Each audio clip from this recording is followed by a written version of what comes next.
to introduce themselves. Thank you, Andrew. Mark here. Let me just say that it's a terrific pleasure for me to be part of this afternoon, this evening. Again, depending on where you are, part of the event. As I'll share a little bit more later about, I am very much an interested party in the fight to beat CF. So any chance to be in conversation with like-minded folks, particularly young, sharp folks who are going to be tomorrow's leaders, is a great opportunity, and I appreciate the opportunity, as well as, of course, always enjoying any chance to get together with my good friend Brad, who is also in that camp of folks who was very much committed to helping us rid the world of CF and finish that fight. But otherwise, in terms of telling you just a little bit about my background and introducing myself, I recently retired. Recently, meaning about 2 years ago, from the workforce after about 34 years in the investment banking business. The last 12 of those years were spent with a company called Robert W. Baird & Co., aka Baird, from which it went on from a branding standpoint. And then prior to my 12 years with Baird, I spent the prior 22 years with a company called Legg Mason. My whole career focused on financial services or financial institutions investment banking. Those were the types of companies I covered for the entirety of my career. And after retiring, I went on the board of directors of one of my former clients, a Maryland-based bank called Sandy Spring Bancorp, and that's been terrific for me because it's allowed me to keep a little bit of a toe in my old world while enjoying retirement at the same time. My wife of 34 years, Betsy, and I are the proud parents of 3 adult children, Carrie, a daughter, 31, Paige, a daughter, 29, and son Carter, 26, who I'll say another few words about before we're done because it's relevant. And I say proud parents in part because, like folks on this call, they're all well launched in their careers. Carrie with the internet platform company Reddit in New York, Paige with Estee Lauder in New York, and Carter with Fidus Investment Corporation in Charlotte, North Carolina. Throughout my career, I've operated mostly from Washington, D.C., and I've always resided in Alexandria, Virginia. So with that, I'll pass it to my good buddy Brad, and we'll keep the ball rolling. All right. Well, thank you, Mark. Thank you, Andrew, and good evening, everybody. Brad Casper. I am in my home in Paradise Valley, Arizona, just outside of Scottsdale and Phoenix, and it's a pleasure to be inside because it's over 100 degrees outside, and it's been that way most of the month of August. Like Mark, I have 3 adult children. My youngest is in Brooklyn, New York, Brody, and he was born in Hong Kong. And I'll get back to that in a minute. Then I have a 24-year-old daughter, Carly, who lives here in the Phoenix area, and she was born in the United States. She was born in Virginia. And my oldest, Colton, who's engaged to be married next month, he was born in Japan. And so 3 kids, 3 countries, they're all mine. I can swear to that. And my wife of 37 years, Kay, and I just celebrated our anniversary last Thursday in Denver and brought home a puppy on Friday as a gift to each other. And I know that Andrew's got a whole bunch of other questions to tell you or ask us, so I'll cut it off there and let him begin moderating. All right, thanks, Mark. Thanks, Brad. So first question, can each of you tell us what your connection is to the cystic fibrosis and the CF Foundation? All righty. Well, Mark here again. I'll kick it off by saying, again, as an interested party, the reason I'm so interested is my son Carter, 26, has cystic fibrosis. Carter was diagnosed by the time he was 2 years old back in 1996. And I got involved with the DC chapter of the Cystic Fibrosis Foundation almost right away. So my connection goes back almost 25 years. And I will say that, boy, over that 25-year span, what a remarkable journey it's been in terms of accomplishments on the medical front in CF and frankly on all fronts. So hopefully that'll give anybody listening here who wants to see where this organization can go. It's been a long way already, and we don't have CURE yet, but we've got a C and a U, and we're working on it. So that's something to be proud of.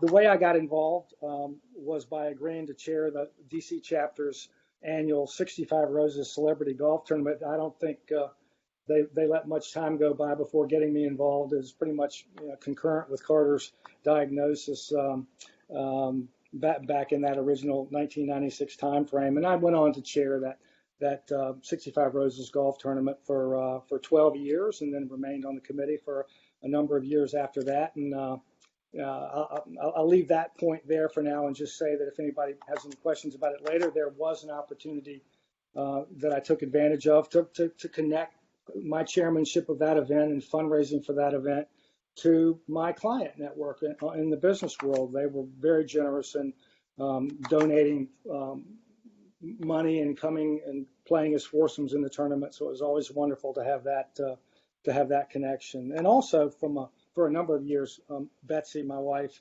also chaired the annual Great Strides Walk in Alexandria, Virginia. So all in all, you might imagine that with our dog in the fight, so to speak, we were attended and raised money for dozens and dozens of CF events over the years. So that's my connection. And I guess as a perfect follow-up to that, my connection was through Mark. Mark and I have known each other since we were in our 20s, and we'll get into that in a future question. But I was living overseas when Carter was born, and like a lot of people who live in a different country, I wasn't aware immediately of Carter's condition. And when I returned to the United States in '98, Mark told me that he had cystic fibrosis. And sadly, I didn't know anybody at that time who had ever suffered from that condition. So I had to do a little research. And when Mark told me about his condition as well as his potential life expectancy, I mean, it really shook me. Fortunately, Carter and Cystic Fibrosis Foundation and all the research that's gone into it has really moved the needle and provided a higher quality of life than I don't think that Mark or Betsy could have ever imagined. When I arrived in Arizona in 2005, we met a family who also had cystic fibrosis in their family, and I remember attending an event there. But giving to Mark's Roses golf tournament and then giving while I was here in Arizona, and that's through Charles has been connected to me through that family relationship. But obviously it's a disease that needs to be cured, and I'm happy that I could contribute to tonight's little event because I know that there's only a few more letters to go until we have the cure. Well, thanks. So it seems from your answers that you two have known each other for quite a while. So can you talk to us a little bit about how you met? Sure. Well, that as you might infer from the length of the friendship, dates all the way back to college. We met when we were in college, and I had a year or two on Brad in school. I think I was a junior, and Brad, you may have been a freshman, and the original way we became friends had to do with me being among others recruiting Brad into my fraternity. And Brad was quite a catch for us, academic all-star, athletic all-star in many other respects. So he was highly recruited, and I spent a lot of time trying to get to know him, and our friendship began that way, and we were sufficiently simpatico, if you will, that we eventually became fraternity big brother and little brother, which makes sense in every respect except for maybe one humorous one, in that Brad is every bit of 6 feet 5 inches tall, and I'm 5'11" on a good day. So I'm big in every respect, but that one. But nonetheless, I always hold seniority over him. So we've been great friends ever since. What I was thinking about today, and Mark's absolutely correct. I got recruited into Alpha Tau Omega, and he was the president. 2 years later, I would become the president of that chapter. So it was little brother following big brother. But there must have been some other divine connection even before we arrived on campus, and I had forgotten this until this morning. My dad was an executive in a manufacturing operation in Cincinnati, Ohio, and he established a manufacturing position in Chester, Virginia, but a few miles away from where Mark was raised.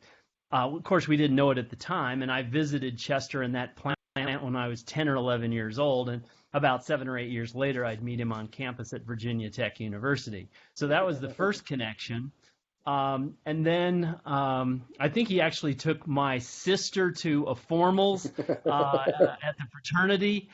He was in my wedding party in 1983 when I got married. And then, again, kind of crazy, you heard Mark talk a little bit about, now I have a puppy eating my business papers down here, so that's a little bit frightening. But in any case, when my father was taking a company public sometime in the 1980s, he hired Mark to do his IPO. So it was like crazy that he was flying back and forth from Northern Virginia to my big dog is opening the door behind me. That incredible light is not a divine inspiration. It's my Bernese Mountain Dog's inspiration. He wants to go out. I'm not going to let him. But in any case, you can see the threads that were weaved, maybe visibly and invisibly over many, many years. And even though I lived overseas in Asia for 9.5 years, Mick and I stayed close, and earlier this year we had the pleasure of entertaining his wife and him on a trip to Arizona, and so we were able to rekindle those friendships and those memories. It's been a great story. I guess you could say we've been together or apart for 40 years. There you go, and not to be left out, I'll say that Brad was also in my wedding, and once again, but if you look at my wedding pictures, it's the tallest head in the picture.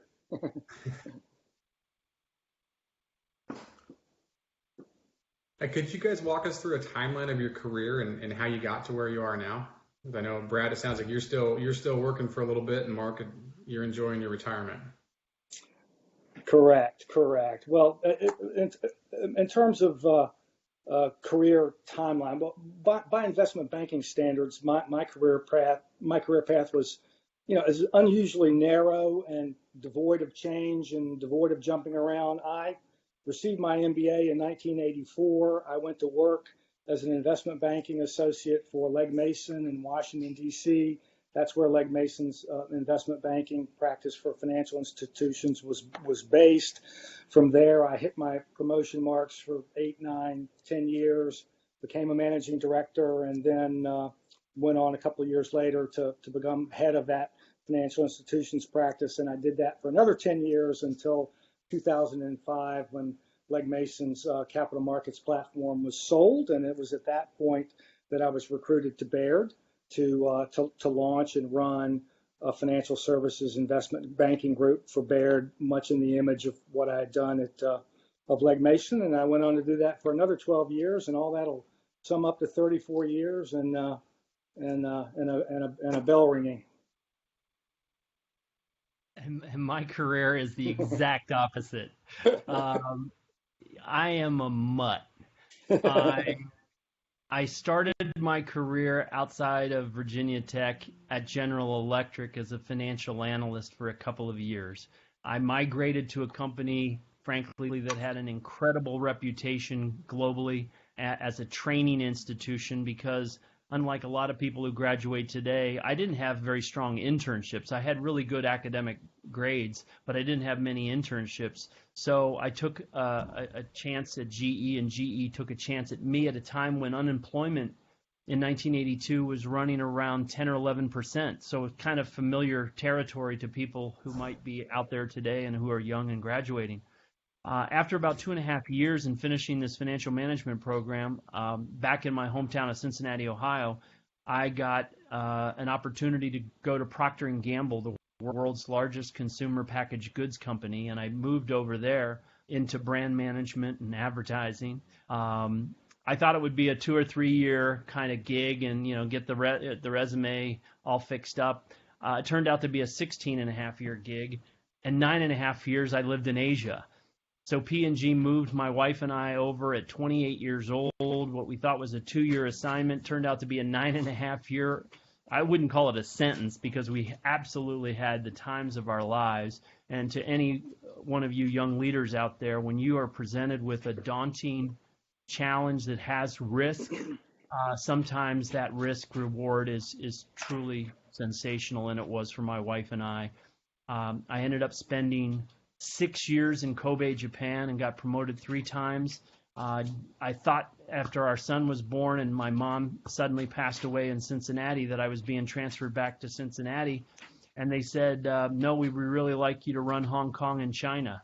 And I took that opportunity and moved there and frankly had 2 more kids in 2 years. But the daughter who was born in Virginia was on a layover at Christmas. So otherwise we would have had 2 born in Hong Kong and 1 in Japan. That 9.5 years flew by, great experience.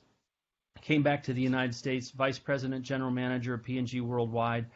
Got an opportunity to become a president in Princeton, New Jersey. Took that opportunity, moved to Princeton, New Jersey. I think it was in 2002.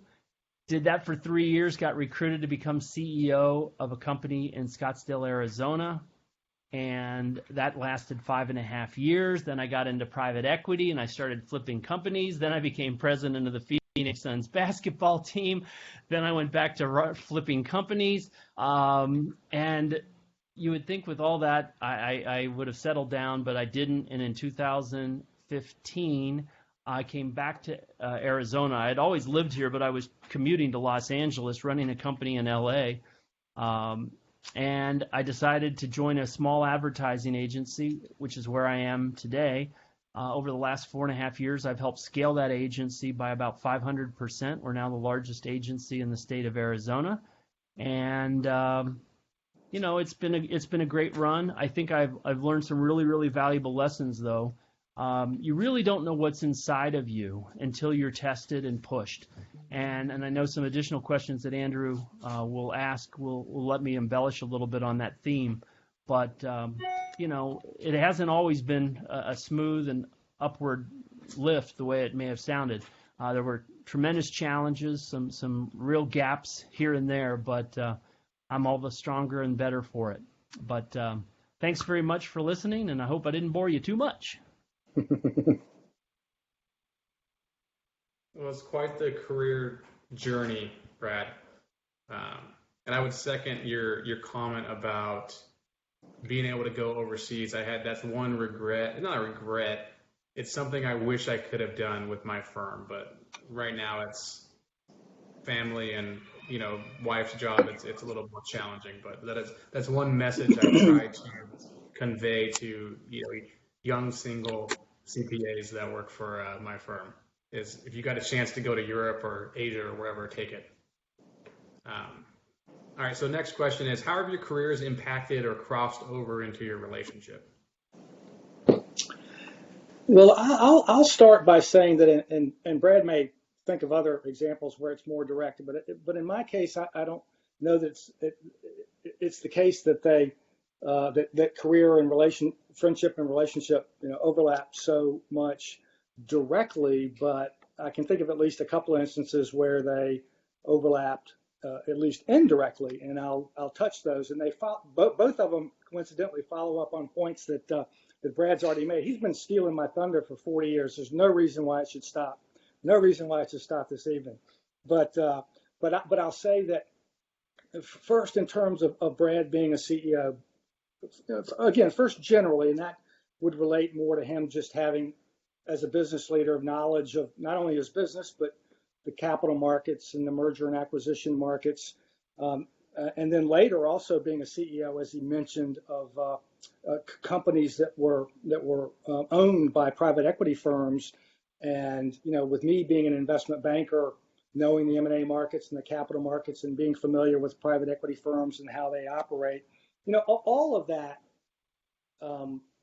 led us to be able to talk and know each other a little better and connect in ways that, frankly, we couldn't with a lot of our other friends. So we just had that informal mutual knowledge base that let us schmooze on about subjects and just more or less in at least a supportive way, fostered our relationship. And I don't know if it helped either one of our careers, but it was fun to talk about. And then the second thing I'll mention, you've already heard about, and boy, how about under the category of small world, when we go all the way back to college. Brad talked about how we not only were friends, but by being such good friends, we also got to know each other's family, and I got to know Brad's family in particular, and spend time in Cincinnati and stay at his home, and obviously get to see his parents and sister when they come to Blacksburg, Virginia, and then fast forward a few years, I'm a young investment banker, trying to make some beginning, marks in the business development world, and my team and I are setting up to pitch an IPO, and where else but Cincinnati, Ohio. And I walk into the boardroom, and who's sitting at the head of the table but one Phil Casper, right?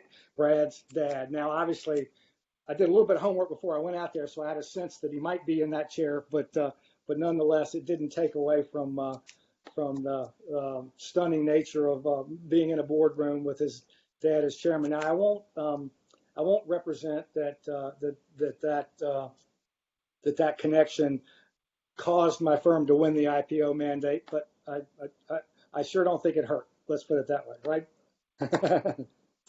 So those are two ways I think that we've overlapped a little bit between friendship and business activity. So Brad, I'll put it to you. The only other thing I would add to that, and it's just fortuitous that Arizona in the winter is a great destination for people who are in snow belts or in the mid-Atlantic area looking for a reprieve. And so Mark would come out to Arizona every January or February, either for some sort of continuing education or financial conferences.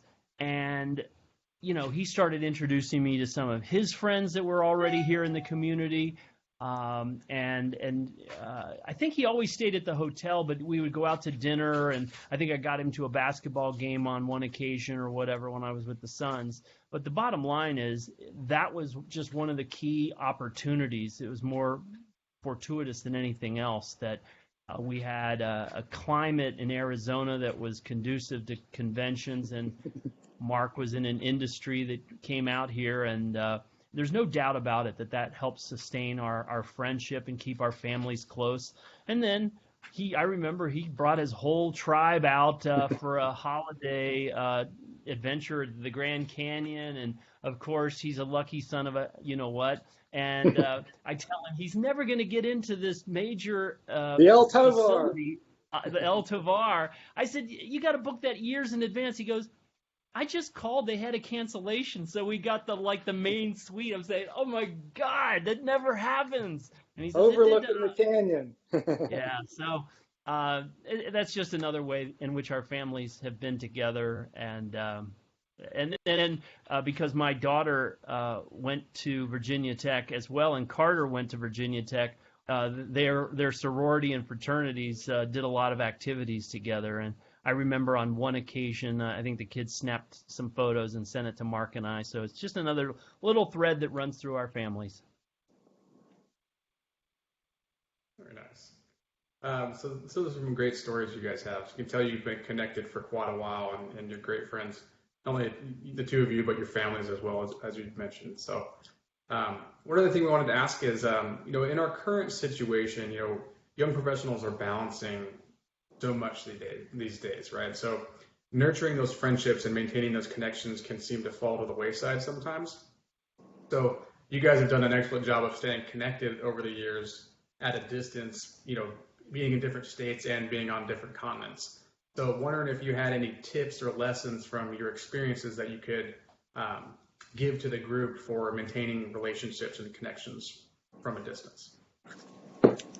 Sure, and I'll go first and be relatively brief because Brother Brad has done it once again. He has just shared with you what I would view as the point that I would want to make in answer to this question, and that would be, even though you're, Andrew, really asking more about how to stay connected remotely, my first thought would be, in fact, to seize opportunities that present themselves for in-person contact. And I recognize that that's not something that's viable as we sit here right today during a pandemic, but just over the long term, when you have opportunities to get to be together face to face, make a point, make an effort to seize them. And my example would be a bank M&A conference in Arizona. I, early on in my career, started heading out to Phoenix every end of January, beginning of February for this M&A conference. I probably attended it, Brad, maybe 15 or more years, a good long while. And I might be typical. We're all busy. Show up in time for the first speaker and leave after the last speaker. But I wanted to make sure I got a chance to see Brad and his family if I could. So I would typically fly out. The conference would start on a Sunday. I would typically fly out on a Saturday. And like Brad was saying a few minutes ago, that gave us a chance to visit in a more lengthy face-to-face setting, have dinners, just spend good amount of time together. A couple of times I got to go see Brad's son's basketball games. I mean, there were ways that we got to spend a lot of time doing things. And, I call that out as important because, and Brad, I suspect will agree that it helps us stay even better connected. It's great, I think, to be able to touch base informally and remotely via Zooms and calls and texts, and those are great in between activities. But I think if you can take advantages of opportunities to keep your relationships connected, even if it's only once every few years, it gives you an opportunity to have some more new shared experiences that build on your relationship. Then you can talk about all those again the next time you have Zoom calls or emails or what have you. So anyhow, that for me anyway, when I saw that question, I thought, boy, a chance to intersperse the indirect with the opportunity to be together directly was an important thing that people can do to stay connected. When I think back on this, 40 years of knowing Mark, of course, in the 80s, we didn't have cell phones. We didn't have email. I know for some of you who are young, you can't even imagine not having either. And yet that was standard operating procedure. So it was, dial-up phone calls and, hey, are you going to the Virginia Tech football game? Are you going to the bowl game? Hey, I'd love to see you on Bourbon Street. So I bet there were probably years in which Mark and I never saw each other for a couple of years. We might exchange a Christmas card or two. His were typically very late in arrival, as I recall. But that's another story. That's because we never knew where you were going to be. Oh, okay, fine. I never gave you a forwarding address, but I do. While at the tail end of Mark's career, it was great that he would rendezvous with us here in Phoenix. There was one occasion when my wife and I were still living overseas, and it was before we had children, and we were about to take an around-the-world trip during the holidays, and we landed in Cincinnati and saw our family in Virginia. And we let Mark and Betsy know that we were going to be flying to London out of Dulles, I think, or Nashville. I think it was Dulles. And they came out, got through the security at a time when the security wasn't as difficult as it is now, and we had dinner together on a layover before we took off. And those little moments, and I was getting recognized at around 2007 by another incredible foundation, a nonprofit, the American Diabetes Association, and Mark couldn't be out for the event that was honoring me, but he bought an ad in the program to let me know what I meant to him, and so it's those little things when your relationship is just anchored in nothing but mutual appreciation. He and I have never had a frickin' argument. Honestly, we've never. I know this sounds like two lovers that haven't had a fight, but to be truthful, we've never had an argument. It's as hard as it is to say. Now, I didn't always agree with all of his decisions, and some of on the basketball court and on the softball field. But It I helped kept that those I was things. always right. But go ahead. But in any case, when you find someone that you just know your morals, your values, and those things that you've passed on to your family, you see them align in their families, it's just made it a really, really comfortable long distance and long-term relationship and friendship. Thank you, sir. Very good. Another couple questions on just the current environment we're living in right now. It's a bit of an economic downturn. I think we'd all agree that, we got young professionals that are entering the job market that might be struggling to find work. Unemployment's high. As two folks that have been through other economic downturns, do you have any encouraging words or advice for young professionals that may be impacted by our current environment? Well, sure. Thank you. I mean, I'll start by saying that, and this maybe I'm afforded this a little bit now that I'm retired and can look back and I forget how stressful it all was. But as I look back on past downturns, and there were many, and that's another thing to put things in context. But I always thought that they provided an opportunity, frankly, to take a little bit of a breath and refocus on other things and things that matter a lot in life, like family and friends and progress on the CF health front and trends in that regard, and just purpose generally. For me, a big example was in the Great Recession of 2008, 2009, when a lot of us saw our liquid net worths drop by, I've selectively purged the percentage, but by a lot. And in that tough recessionary environment, the market didn't bounce back right away. The market stayed down for a long time. The recession itself lasted for over a year. But for me anyway, it ended up being a time where, we all continued to work hard, don't get me wrong, but past a point you could work and be pushing on a string, or you could find time to have a little bit more balance in your life and have a little bit of a cleansing experience. So anyhow, that's one perspective that comes from someone who may be a little bit more removed, but to anybody on this call that's feeling like that this won't end, it will, and I think things will be better again.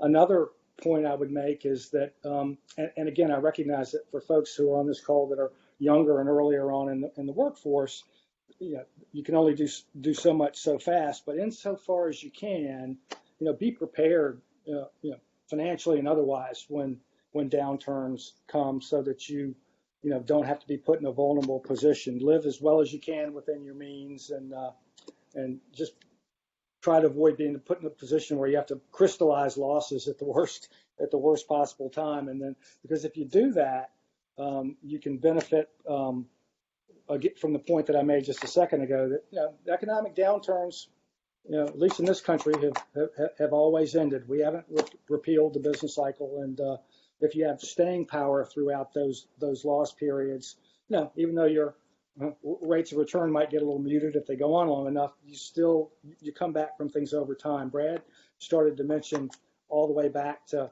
when he was coming out of college in 1982 and what the environment was like then. I'll even predate him by 2 years. I mentioned that I was a couple of years ahead of him in college. 1980 was no better than 1982. That was the peak of Volcker's efforts to staunch inflation. Interest rates were double digits. The job market was worse than it is today. But hey, we all figured it out. And maybe you just have to zig and zag a little bit more than you would otherwise. But we all worked our way through it. And then you had the big bomb in October of 1987, which everybody thought was going to end the world in the financial markets, and we all came back from that. Big real estate recession in 1990, 1991. came back from that. The tech wreck of 2000, we came back from that.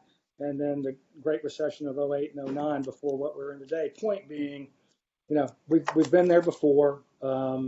They're hard to live through, but if you can just keep your wits about you and keep yourself purpose focused and stay the course, then I'm optimistic that everybody on this call will be all right. Very good. I'll go back to some lessons I learned in Asia. In 1995, I knew I was going to be moving from Japan to Hong Kong. Everything was being put in place. But then on January 17th of 1995 at 5:46 in the morning, we got rocked by a 7.1 earthquake that killed 5,500 people, destroyed Kobe and Osaka, and was an absolutely terrifying event. Yes, I thought I was going to die. I was afraid my son would die. I was afraid my wife would die. And fortunately, we survived. But you learn about some important things when your own life hangs in the balance and you realize what's really important.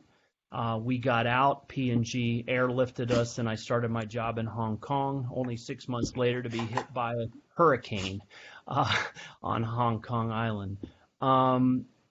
And the word resilient comes to mind, and that's been a word that people have been using in 2020 with great fashion, because it was an economic collapse early caused by a public health crisis, and everybody had to become resilient, both financially as well as emotionally, and obviously some people have done better than others. But as Mark said, and I remember the some of the shocks around 07, and we didn't even mention 9/11. That was just horrendous. When you steel up yourself against those horrible times, whether they be financial or professional, we gain so much. We learn about ourselves, we learn about our loved ones, we realize what really, really is important, and that makes us better for the next time. So I feel like every subsequent shock has been a little less difficult for me because I've been through that funnel so many times. I just know that there's a bright light on the other end. And when that stock market that Mark talked about in 07, 08, when the bottom fell out, I remember standing in front of my kids. They didn't know what a 529 plan was, but all of their college education was getting wiped out in a single week or month. And I had tears coming down my face, and I said, I don't know what this is going to mean for us, because I had worked so hard to have their college education put away, and then I watched it. It was a 38% decline, I think, in a course of about a month, and I didn't know if it was ever going to bounce back, but it did. And I felt that same way in February of this year, when the pandemic was starting to grip and the markets are collapsing, and we go from a 28,000 Dow to an 18,000 Dow, and it's like, holy hell. But we stayed invested. It's bounced back. Things are rolling again. There's still a lot of problems in our country, but if you can stay resilient, if you can keep looking forward, if you can identify those few things every day, every week that give you gratitude, focus on those. Recognize that you control your destiny. You can't control everything, but focus on those things that you can, and part of that is your attitude. And when you focus on that, you can get through. You really can. And if you surround yourself with good friends and loved ones, I can assure you you'll get through. I'll just pick up real quick for a second Brad's comment about 2008, 2009, and 529 plans just reminded me. I almost had a little bit of a shiver, because when we all saw, the stock market, go down close to 50%,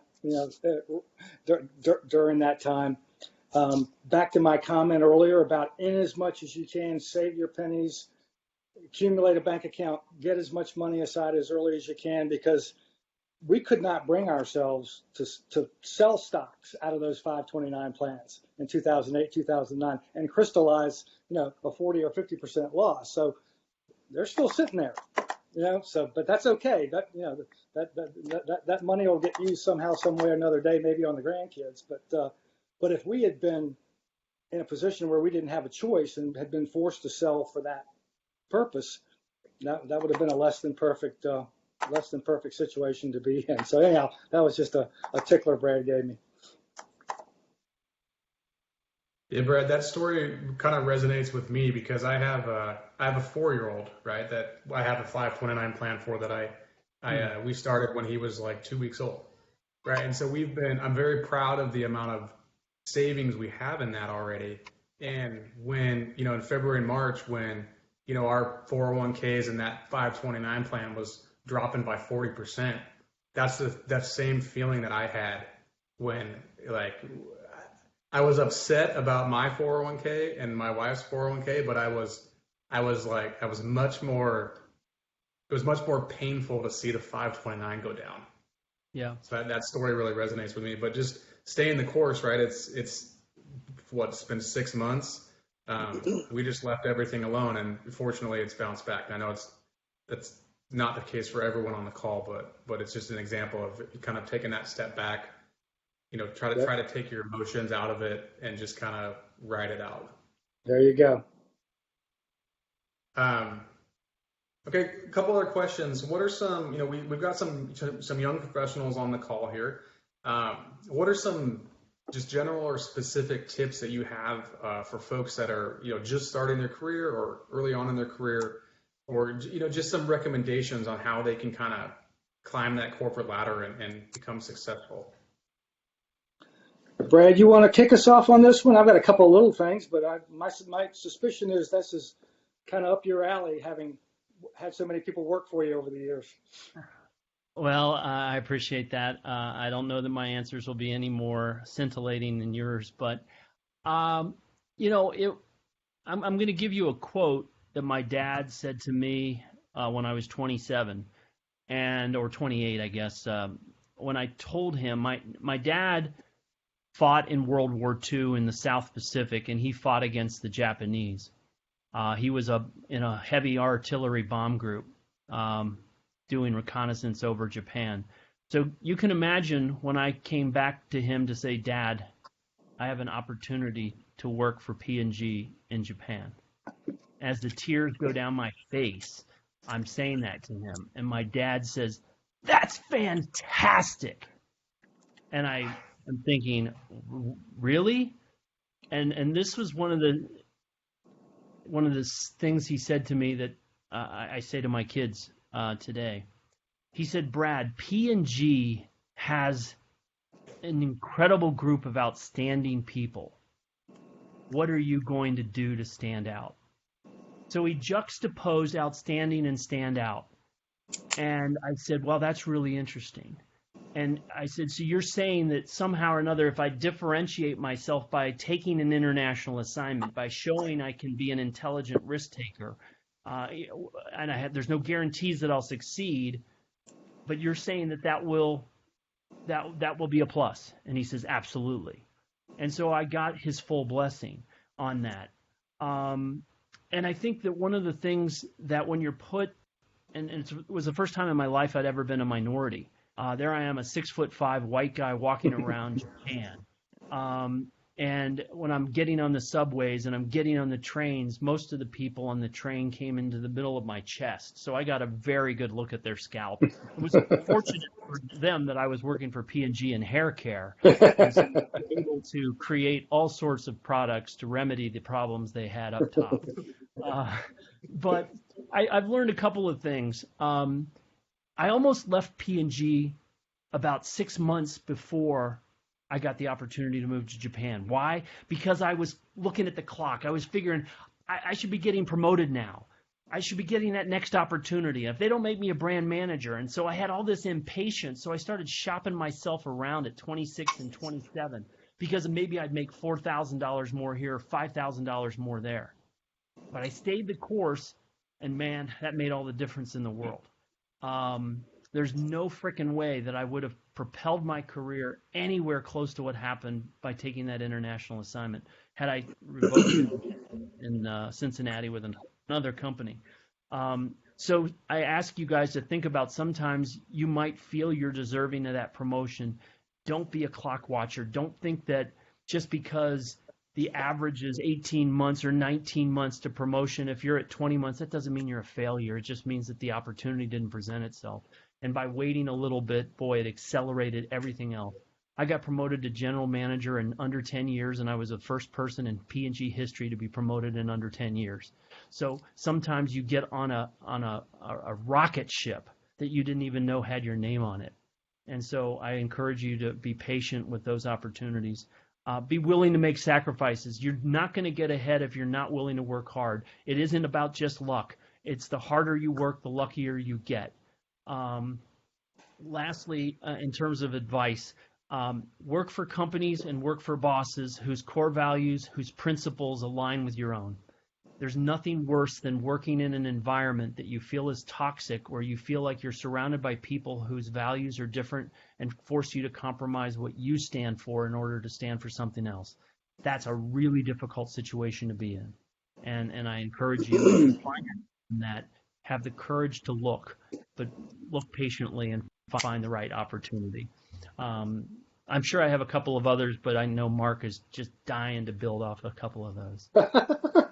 Well, I just wanted to switch and let you go first so you could steal the point I was going to make anyway. So, but actually, there is a word in what you started out with there about standing out that does connect to the observation I was going to make for folks, and that is, and this comes from doing lots of reviews of junior folks, year in and year out for a whole lot of years. I would say to folks, don't just demonstrate competence in doing your job. Obviously, that's important. And as Brad says, you've got to work very hard, and you do have to demonstrate that, but don't just demonstrate competence in doing your job, because that won't always be enough to stand out. Instead, also show enthusiasm.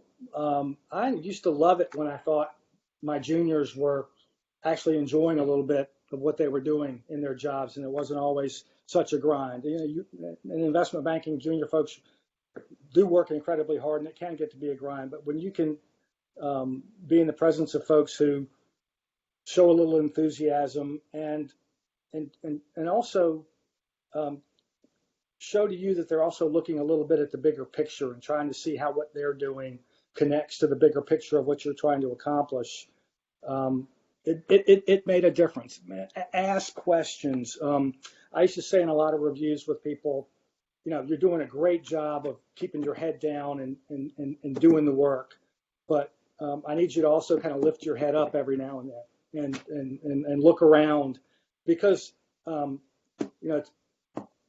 we can make sure you get good reviews when you're working hard and doing your job well, but we're also trying to make decisions about who we project to be good senior people in our professions. And a lot of times those are different skill sets, not mutually exclusive, but people who can show that they can, synthesize and understand the big picture and connect well with clients, and who can give you some little snippets of how they do that in your office settings. That made a difference. So that's a little bit of a piggyback on the standout comment that I'll go with. And then maybe on the one other comment would be, and this is a little smaller in nature, but on the other end of the spectrum, sweat the details. Minimize mistakes, minimize errors, even if they seem small to you. That way, your senior colleagues can go on about doing their jobs and not have to look back and not have to look over their shoulders. I can tell you, because I've had to do it a few times over my career, it's very time-consuming and frustrating if you can't release and go do the highest and best use things that you're supposed to be doing. If you show up for an important M&A presentation or IPO presentation, and you're working your way through the pitch book, and you get onto page 43 and you realize that there's a typo with the company's name in it, or there's a median calculation that's wrong at the bottom that gives the wrong answer. Sometimes it's hard to come back from those sorts of things in presentations. So anyhow, not to be lecturing, but do your best to minimize those sorts of things. So I'll leave it there. Thanks.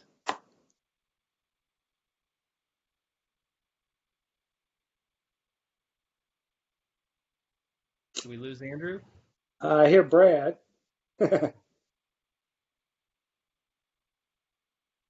Andrew, do you have any additional I questions, do. or did it freeze? Oh, It's frozen. One sec. Okay. Any better? I can hear. No?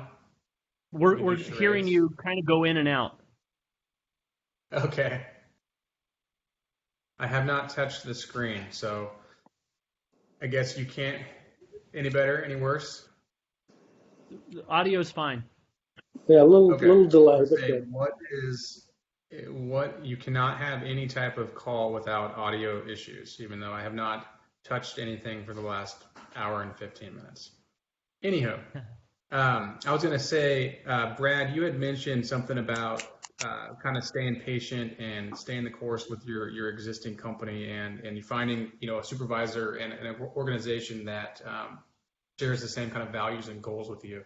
That's another one that kind of resonates with me too, because like I said, I'm with Grant Thornton now. I left Grant Thornton about 5 years ago, decision based on emotion.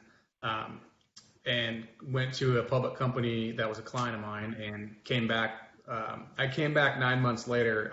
I wanted to come back about 2 months later, but if there's any public accountants on the line, I just tell everyone I took a busy season off and enjoyed the Phoenix winter and spring training. But so then that was one thing where I made a decision based on emotion, and I quickly regretted it. Not saying that that's the case all the time. And there's also, if you're working for a large organization, there's many opportunities if your job's getting stagnant, and there's opportunities to kind of pivot, not only for upward mobility, but there's also lateral movement as well that may kind of get you in a different group or folks that you're working with, a different project that you can that can maybe kind of re-energize you. So just a couple interesting things that have happened in my career as well. And I've been back with Grant for about 5 years now, since I tested the waters a little bit and quickly came back. But again, don't regret it, because I did get that one winter to enjoy the Phoenix January, February, March. Okay, so I guess we're getting close to time. So just one more question for you guys. What are just some general or specific tips you'd recommend on building relationships, not only from a personal level, but a professional level as well? I'll be super concise. Be available, be genuine, remember the little things. And in terms of just one tip for just building and sustaining relationships, is as contrived as it might sound, put it on your calendar to be in touch after some certain interval of time. Just busyness, busyness, is the hardest thing that we all deal with. We all get consumed with our daily lives, and little physical reminders to just, it's not always going to be able to schedule a visit, but just to have a touch, have a phone call, have a way to connect. And you can just think of any number of ways of how you saw something in the paper, or a sports event, or anything that was a little bit of a connection between you and that person, and you can use that as a reason to say, I was thinking about you, and wanted to just touch in and say hello.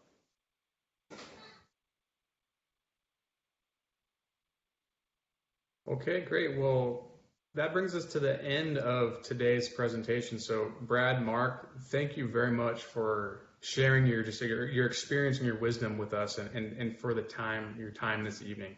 I took a lot out of this call, and I hopefully the other members of the call took away some things that they can carry with them in their personal and their professional life. So just real quick before we sign off, Janelle, I know you've been monitoring the chat. Are there any questions or anything that we can discuss with the group before we sign off? Yeah, we just had one question that came in, and it was asking for advice on, if you've been in a field for a while, how to put yourself out there to completely change fields, if you guys had any advice around that. I'm going to leave. I'm going to leave that to the mutt because I never did it. He stayed in his swim lane and did extremely well. I made the jump from finance to marketing and advertising because I saw that what Procter & Gamble really needed was leadership and analytical thinking, and it wasn't so much about what my degree was or even what my responsibilities were. So I think you have to, if you have a clear understanding of where you are and a relatively clear understanding of one or more directions of where you want to be, don't look at job titles, don't look at even maybe necessarily roles and responsibilities. What do you believe are the critical factors for success in that other job or that other company or that other profession?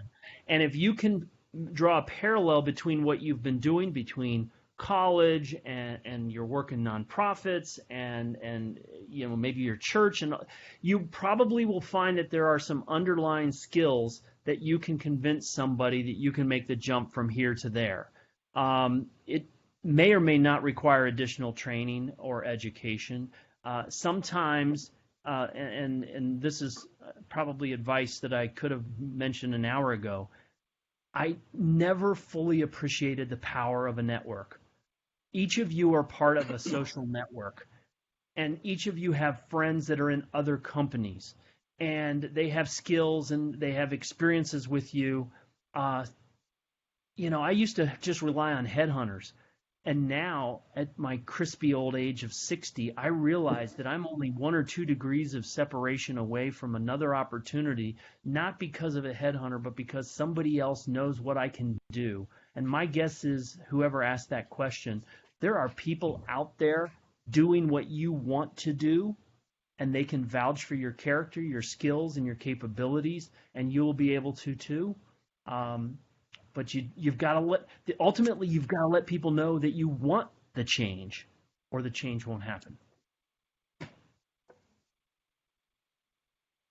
I would add to that, if you're thinking about, I made a pretty significant career change when I was 29 years old. I worked for the Department of Agriculture for the Forest Service for about 7 to 10 years before I went into accounting. And for a number of different reasons, I decided that was no longer the career path I wanted. Up at the top of that list were getting married and my body not being as prone to handling the physical exertion every day. We're too high on the list, but so one day, after a lot of talking, I decided I was going to resign, and I had a permanent appointment with government. I had a pretty good job and career path, but I would say just go for it. I know there's a lot of other factors that come into play, but if it's better to take that jump and that leap of faith instead of trying to stay in a position or a career where you might not be able to be happy and be able to give your full effort and full attention. Yeah, that's wonderful. Thank you, Andrew. Mark, did you have anything to add? If not, we have one more question. Let it rip. Okay. Do you use, or have you both used LinkedIn to connect and keep relationships going? I am one of the last human beings on the planet to not be LinkedIn. So once again, I know Brad is, so he'll be able to share a little bit more about the benefits of that. I have used LinkedIn in a lot of different ways. I probably have 6,000 connections, and I probably have asked for less than 10% of them. It's almost always inbound, and I will get 20 to 30 a day. And they'll come from all over the world. So I know whatever algorithm LinkedIn is using, I was a sucker early on, and I clicked on enough acceptances that they've now let people across the world know this doofus in Phoenix is willing to accept almost anything. And now I've learned my lesson. I don't think of those as really much of a relationship. It's very transactional, and I get very frustrated that someone who I accept immediately decides that they have something to sell me that I don't need. And then they will persist, and they'll even say, I'm stalking you. And I said, I know you are, and so stop. I think LinkedIn has great opportunities to be discovered and found, and you can turn on to a headhunter or to a company that you're willing to be recruited. That's an amazing feature. I think most of the relationships there are very superficial. I'm sure there are some people who've mined it very, very well and got leads and grown their business, etc. It's a professional Facebook, and I think it has a role in the social media landscape, but I don't really see it as something that has perpetuated a lot of great business results for me. More business frustration from getting bombed by so many people. You just validated my decision. Andrew, do you have anything to add to that? Well, as you know, I agree. I have some strong opinions on social media. Some of them that seems like Brad and I would share. But I do use LinkedIn. Again, it is more of a just that professional networking. But it's if you're not, and I would say in my business too, relationships is everything. It's really who you're out meeting and you're connecting with in person, right? Not just sending someone a random connection because they know somebody that knows somebody. Like you don't know them, you're not connected with them. So it's a good tool. It could be a good resource, but again, I don't think it's a substitute for personal relationships. Getting out, having lunches, going to coffee events, doing things like this, right? Great. And then we had a follow-up question that came with that. It said, so if someone wanted to connect or date someone, not pitch them so much, but create a dialogue, what is the best way to start that conversation? Can you read the question again? So using LinkedIn as a means of starting a conversation through, I assume, through messaging? Yeah. So you're wanting to connect with them or cultivate with someone, especially probably in your business or even in the nonprofit world. Mm-hmm. What is the best way to start that conversation so you aren't bothering them? I think that you follow up in the message. A lot of people have almost like an auto response. If somebody accepts, then all of a sudden they're instantly served with a mind-numbing, completely impersonal response that could have gone to anyone in the world. And I can see right through that. That is not genuine. And I was the guy who talked about genuine. If you want to make a connection and you don't want to use the person, but you want to literally form a relationship, I would not do auto response. Hope they accept your invitation, then send them a message that starts out, I know you're busy and I'm not here to sell you anything. I'm not here I see things in your profile, and particularly if you're picking on someone who's maybe more senior, more advanced, maybe has achieved something that you wish to achieve in your own career, acknowledge that to the person, that flatter them a little bit, butter them up a little bit, but don't sell them. And tell them you're not to sell them, but tell them that you respect it, but make sure it's not an auto response. Tell them what about their LinkedIn profile, because sometimes I'll find out that they're talking about something I did 10 or 15 years ago, and I said, dude, I don't need a supply chain advisor.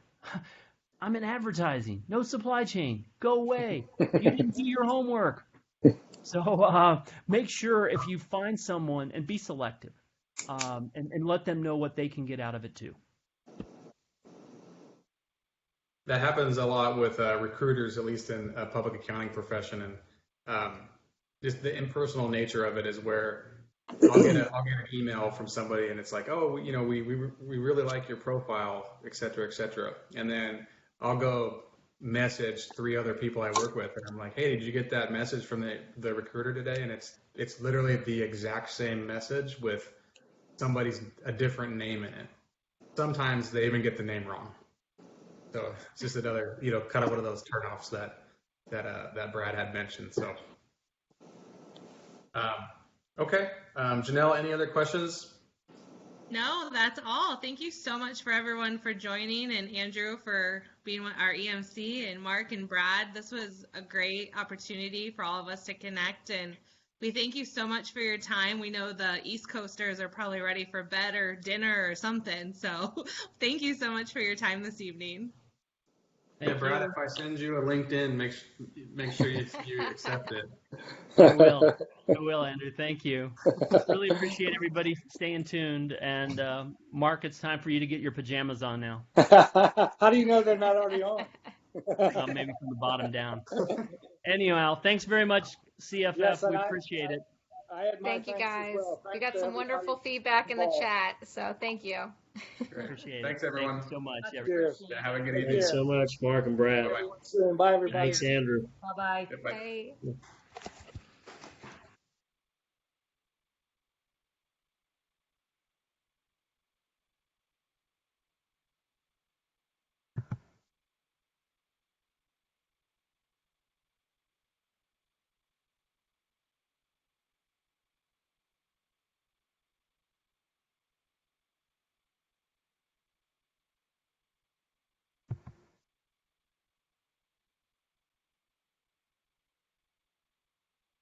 All right, thanks for getting us connected, everyone. Yeah, I thought that was good. What did you think, Kirsten? Great. That was a really nice turnout. Yeah. I really thought